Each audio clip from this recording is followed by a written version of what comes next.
خروج بصنعہ، خروج بصنعہ، خروج کا معنی ہوتا ہے نکلنا، اور صنعہ کا مطلب ہے اپنے عمل سے، یعنی جان بوجھ کر کوئی ایسا کام کرنا جو منافی نماز ہو، اس سے آدمی نماز سے، کیونکہ ظاہر ہے کہ اب نماز مکمل ہو گئی ہے تو نکلنے کے لیے کوئی نہ کوئی عمل تو کرنا پڑے گا نا، تو وہ ایسا عمل ہوگا جس سے نماز ختم ہو جائے گی، ٹوٹ جائے گی، تو اس نکلنے کے لیے ہمیں لفظ سلام کہنا واجب ہوتا ہے۔ حالانکہ سلام جو ہے اگر ویسے ہی نماز پڑھ رہا ہے اور کسی کو نماز پڑھتے پڑھتے السلام علیکم کر دے، نماز ٹوٹ جائے گی، کیونکہ یہ کلام ہے، بات کرنا ہے، اور بات کرنے سے نماز ٹوٹ جاتی ہے۔ لیکن ابھی ہماری نماز مکمل ہو گئی ہے تو کیسے توڑیں نماز کو؟ باتیں کر کے توڑو، اور وہ بات کیا ہے؟ سلام کر لو۔ تو برابر میں جو بیٹھا ہوتا ہے مقتدی، اس کو سلام کرنے کی نیت سے کرتے ہیں، امام کو سلام کرنے کی نیت سے سلام کر رہے ہوتے ہیں، فرشتے جو اطراف میں ہوتے ہیں ان سب کی نیت سے ہم باتیں کر رہے ہوتے ہیں، اور اس بات کے ذریعے سے ہم نماز سے باہر نکلتے ہیں۔ تو اصل فرض کیا ہے؟ خروج، یہ ہے فرض، اور یہ لفظ، اس لفظ سے باہر نکلنا ہے، یہ واجب ہے۔ اب اس فرق کو بھی آپ ذرا سمجھ لیں۔ لہٰذا کوئی شخص نماز پڑھ رہا ہے اور آخر میں نماز اس کی مکمل ہو گئی، اب وہ نکلنے کے لیے السلام علیکم ورحمۃ اللہ، السلام علیکم ورحمۃ اللہ، دونوں طرف لفظ سلام کہنا واجب ہوتا ہے۔ تو اس نے وہ نکلا یا نہیں نکلا نماز سے؟ نکل گیا تو فرض پورا ہو گیا، اور لفظ سلام سے نکلنے کا کہا تھا تو واجب بھی پورا کر لیا، لہٰذا نماز بالکل درست ہو گئی۔ لیکن اگر کوئی شخص یہ لفظ سلام کی جگہ کوئی اور لفظ لے آئے تو فرض ادا ہوگا یا نہیں ہوگا؟ جیسے برابر میں بندہ بیٹھا ہوا ہے، اس کو آخر میں کہتے ہیں بھائی کیا حال ہے، ٹھیک ہو؟ تو بتاؤ ہو گئی یا نہیں ہو گئی؟ ہو گئی، کیونکہ نکلنا ضروری تھا، اور نکلنے کے لیے اس نے عمل کیا یا نہیں کیا؟ لیکن ترک کیا ہوا ہے؟ لفظ سلام آپ نے چھوڑ دیا، آپ نے حالات پوچھ لیے تو نماز سے تو نکل گئے، اور آخر میں ہی کیا ہے تو نماز ہو گئی آپ کی، لیکن واجب کے ترک کی وجہ سے یہ نماز واجب الاعادہ ہو گئی۔ تو دونوں کو فرق کو سمجھنا ضروری ہے۔ جیسے التحیات میں، وہ قاعدے میں بیٹھنا فرض ہے اور التحیات پڑھنا واجب ہے، تو خالی بیٹھ گیا اور التحیات نہیں پڑھی تو فرض پورا ہو گیا، واجب ترک ہوا۔ اسی طرح سے یہاں پر نکلنا فرض ہے اپنے عمل کے ذریعے سے، اور نکلنے کے لیے کون سا لفظ استعمال کرنا ہے؟ سلام۔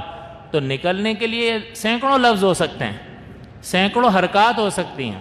ایک اور آپ مثال سے آپ کو سمجھاؤں، اگر کوئی شخص نماز پڑھ رہا ہو، بالکل اینڈ پر آ گیا اور سلام نہیں پھیر رہا اور چلنا شروع کر دیا، جان بوجھ کے وہ پوری ہو گئی نا، میں چل کے نکل رہا ہوں، نماز کو ختم کر رہا ہوں، تو فرض ادا ہو گیا یا نہیں؟ اپنے عمل سے نماز سے نکلا، فرض ادا ہو گیا، لیکن کیسے نکلنا تھا؟ چل کے نہیں نکلنا تھا، سلام کا لفظ بول کر نکلنا واجب تھا، تو فرض پورا کر لیا، واجب ترک کر دیا، تو نماز ہو گئی لیکن واجب الاعادہ ہو گئی۔ تو ہر ایک چیز کو اپنے اپنے مقام پر رکھ کر سمجھیں گے تو بات بالکل واضح ہو جائے گی۔ کوئی بھی ایسے کرتا نہیں ہے، لیکن جب ہم کوئی چیز سیکھیں تو اس کو پورے اچھی طریقے سے سیکھیں کہ کس شے کا شریعت میں کیا درجہ اور کیا مقام اور کیا مرتبہ ہے، کیونکہ جب آپ کو شرعی حیثیتیں پہلے بھی بتائی تھیں کہ فرض اگر ترک ہو جائے تو عبادت ختم، واجب ترک ہو جائے تو عبادت باقی رہتی ہے لیکن اس میں خرابی اور نقص پیدا ہو جاتا ہے، پھر ہم اس کو سجدہ سہو سے یا اعادے سے اس نقص کو دور کر لیتے ہیں۔ اگر سنت مبارکہ ترک ہو جائے تو پھر اس میں نقص پیدا نہیں ہوتا بلکہ ثواب میں کمی واقع ہو جاتی ہے۔ تو اب جب آپ یہ ہر چیز کو جانتے ہوں گے تو آپ یہ جواب دے سکیں گے کہ نماز پر کیا فرق پڑا، ٹوٹ گئی یا نقص واقع ہوا یا ثواب میں کمی ہوئی۔ اگر کوئی شخص یہ جو تکبیرات انتقال ہوتی ہے، اللہ اکبر کہہ کر رکوع میں جا رہا ہے، سمیع اللہ لمن حمیدہ اللہ اکبر کہہ کر سجدوں میں جا رہی ہے، اللہ اکبر جو کہہ رہا ہے یہ تکبیرات انتقال کہلاتی ہیں، ایک جگہ سے دوسری جگہ، ایک رکن سے دوسرے رکن میں منتقل ہونے کے لیے تکبیر کہنا، تو یہ اللہ اکبر کہنا سنت ہے۔ اب میں آپ سے پوچھتا ہوں، اگر کسی نے یہ اللہ اکبر تکبیرات نہ کہیں اور نماز پڑھ لی، نماز ہو جائے گی یا نہیں ہو جائے گی؟ کیونکہ یہ فرض نہیں ہے لہٰذا یہ چھوڑنے سے نماز ٹوٹی نہیں، یہ واجب نہیں ہے لہٰذا چھوڑنے کی وجہ سے نماز میں کوئی نقص بھی پیدا نہیں ہوا.